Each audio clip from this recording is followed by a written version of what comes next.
Turn to Luke chapter 14, verse 16. This is a parable given by Jesus called the parable of the Great Supper. And we're going to learn a little bit about those Christian excuse makers. Verse 16 begins, "Then said he unto him, A certain man made a great supper, and he invited many, and sent his servant at supper time to say that to them that were bidden, Come, for all things are now ready. And they with one consent began to make excuse." They're making an excuse for why they can't come. Now, in the old Jewish tradition, there would have been a first notice about this supper. So this would have gone out a week, 2 weeks, maybe even a month ahead of time, letting these people know that this supper was going to occur. There would have been prior notice, you see. And so there really wouldn't have been a reason why these men couldn't come, especially for the reasons that they're going to give. Here we see in verse 18, "The first said unto him, I have bought a piece of ground, and I must needs go and see it. I pray thee, have me excused."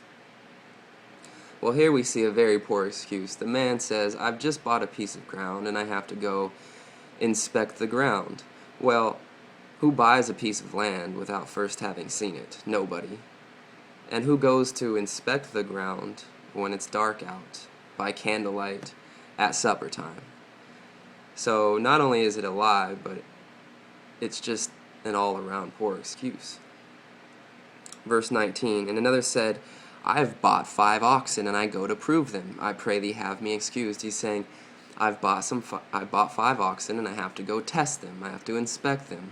Again, who buys 5 oxen without having seen them first or testing them?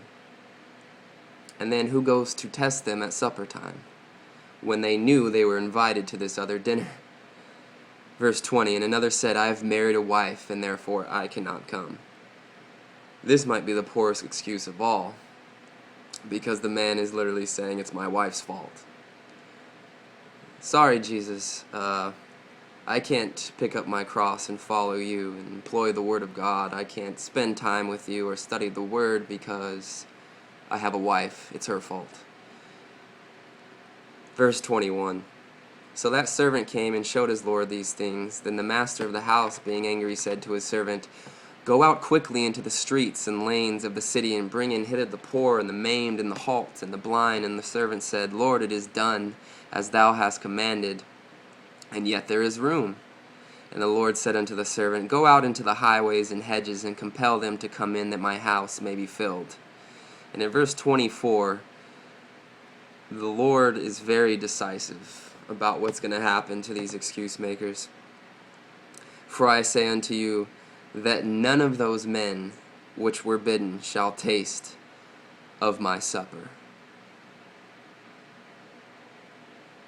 Very decisive conclusion. Let's not be excuse makers for Jesus. Let's not sit in our recliner for Jesus. Let's pick up our cross and follow after him. Let's get on the move. Let's go.